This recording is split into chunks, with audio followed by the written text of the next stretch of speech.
Assalamualaikum warahmatullahi wabarakatuh. Selamat pagi, salam damai dan bahagia bagi Anda sekalian. Belajar itu bukan hanya kegiatan menghafal konsep, data atau fakta, melainkan mengasah kemampuan untuk memecahkan masalah atau problem solving. Oleh karena itu, bahan pelajaran bukan saja berupa seonggok fakta, data, konsep maupun teori, melainkan berbagai masalah sosial yang ada di masyarakat. Para pelajar dapat diajak untuk mengidentifikasi masalah yang ada di masyarakat, misalnya dari berita surat kabar, televisi, internet, dan sebagainya. Tujuan langkah pertama ini adalah untuk berbagi informasi yang sudah diketahui oleh para pelajar, oleh teman-temannya, dan oleh orang lain berkaitan dengan permasalahan yang ditemukan di masyarakat. Dengan demikian, kelas akan memperoleh informasi yang cukup yang dapat digunakan untuk memilih satu masalah yang tepat dari beberapa permasalahan yang ada sebagai bahan kajian kelas. Bagaimana langkah pertama ini dilakukan? Simaklah video berikut ini dengan seksama. Kegiatan langkah pertama diawali dengan diskusi kelas untuk berbagi informasi tentang masalah yang ditemukan di masyarakat. Untuk melakukan kegiatan ini, seluruh anggota kelas hendaknya pertama, membaca dan mendiskusikan masalah-masalah yang ada di masyarakat yang diberitakan oleh para pewarta berita. Yang kedua, buat kelompok yang terdiri atas 2-3 orang. Masing-masing kelompok akan mendiskusikan satu masalah saja yang berbeda satu sama lain. Kemudian masing-masing kelompok harus menjawab pertanyaan-pertanyaan yang disediakan pada format identifikasi dan analisis masalah. Inilah contoh format tersebut. Dalam format tersebut harus ditulis nama anggota kelompok, tanggal pengerjaan tugas, dan nama masalah yang dipilih. Adapun beberapa pertanyaan yang harus dijawab oleh masing-masing kelompok adalah sebagai berikut.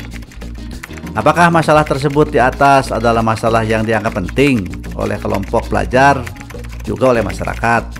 Mengapa demikian? Selanjutnya, tingkat atau lembaga pemerintah manakah yang bertanggung jawab untuk menangani masalah tersebut? Kemudian, kebijakan apakah jika belum ada yang harus diambil oleh pemerintah untuk menangani masalah tersebut? Jika kebijakan untuk menangani masalah itu sudah dibuat, jawablah pertanyaan-pertanyaan berikut. Apakah keuntungan dan kerugian dibuatnya kebijakan tersebut? Kemudian, adakah kemungkinan kebijakan itu dapat diperbaharui? Bagaimana caranya? Dan yang ketiga, apakah kebijakan itu perlu diganti? Mengapa?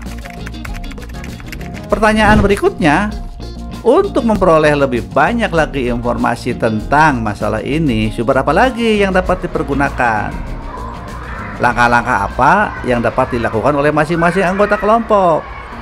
Dan pertanyaan terakhir, adakah masalah lain di masyarakat yang dianggap penting untuk dijadikan bahan kajian kelas?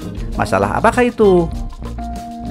Selanjutnya, proses diskusi kelas adalah mendiskusikan jawaban dari masing-masing kelompok dengan seluruh anggota kelas. Dan terakhir, simpanlah hasil-hasil jawaban tersebut untuk dapat digunakan dalam pengembangan portofolio kelas nanti. Kegiatan tersebut di atas dapat dilakukan para guru pada saat pembelajaran tatap muka di kelas. Sisa pekerjaan lainnya dilanjutkan di rumah sebagai pekerjaan rumah agar para pelajar dapat memahami masalah lebih mendalam lagi. Pekerjaan rumah itu berupa 3 tugas yang akan dijelaskan lebih lanjut, yaitu tugas wawancara, menggunakan media cetak atau online, dan tugas menggunakan radio atau televisi. Para pelajar juga bisa mempelajari kebijakan-kebijakan publik yang sudah dibuat untuk menangani masalah-masalah tersebut. Gunakanlah format yang telah disediakan untuk mencatat semua informasi yang dikumpulkan Dan seperti biasa, simpanlah semua informasi yang telah diperoleh sebagai bahan dokumentasi. Dokumentasi informasi itu akan berguna sebagai bahan pembuatan portofolio kelas nanti. Adapun tugas-tugas pekerjaan rumah itu adalah sebagai berikut. Yang pertama, tugas wawancara. Para pelajar ditugasi untuk mendiskusikan masalah yang mereka pilih dengan keluarganya, temannya, tetangganya, atau siapa saja yang dianggap bisa diajak berdiskusi. Catatlah apa yang telah mereka ketahui tentang masalah itu, serta bagaimana perasaan mereka dalam menghadapi masalah itu. Gunakanlah format wawancara untuk mencatat semua informasi yang diperoleh. Ini format wawancara yang dapat digunakan.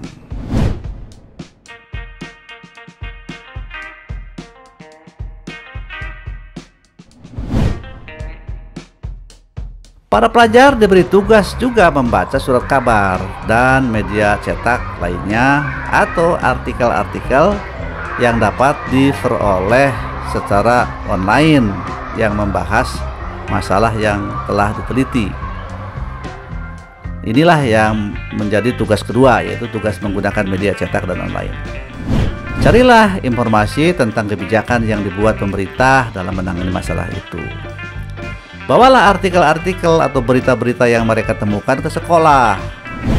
Bagikan bahan-bahan itu kepada guru dan pelajar lain. Gunakanlah format sumber informasi media cetak atau online seperti contoh di bawah ini.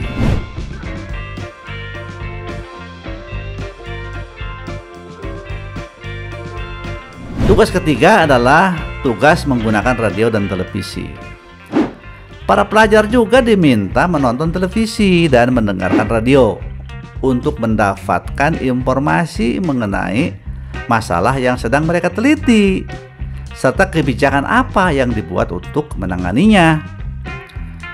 Bawalah informasi yang mereka dapatkan ke sekolah dan bagikanlah kepada guru dan teman-teman sekelas. Gunakanlah format observasi radio dan televisi seperti contoh di bawah ini.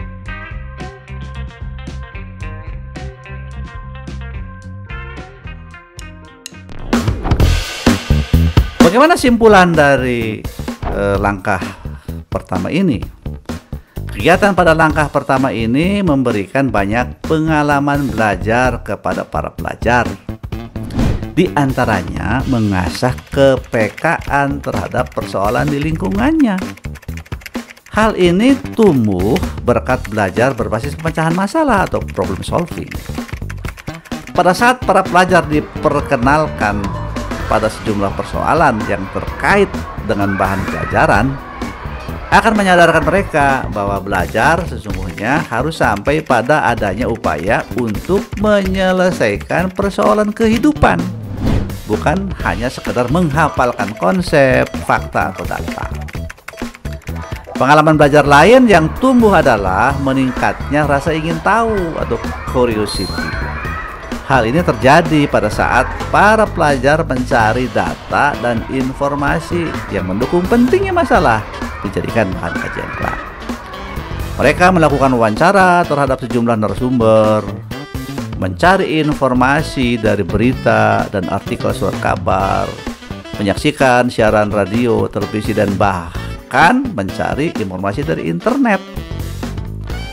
Proses inilah yang mengasah rasa ingin tahu mereka untuk menegaskan bahwa masalah yang mereka ajukan itu penting berdasarkan fakta dan data lapangan, tidak atas dasar dugaan semata-mata. Langkah pertama ini dapat diselesaikan sekira 1 minggu. Namun jika ternyata menemui kendala, bisa saja waktunya lebih lama lagi, misalnya 2 minggu. Perihal durasi waktu yang diperlukan disesuaikan saja dengan kondisi di lapangan oleh para guru masing-masing. Para pelajar sekolah menengah pertama dan sekolah menengah atas akan sangat menikmati proses belajar seperti ini. Namun untuk jenjang sekolah dasar, model ini juga dapat diselenggarakan pada kelas-kelas tinggi, misalnya kelas 5 dan 6. Tetapi prosesnya bisa jadi lebih disederhanakan. Demikianlah langkah pertama ini tuntas diuraikan.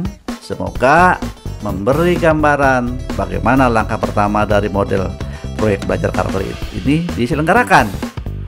Pada video berikutnya akan dilanjutkan dengan uraian langkah kedua, yaitu memilih masalah untuk bahan kajian kelas. Sampai jumpa. Wassalamualaikum warahmatullahi wabarakatuh.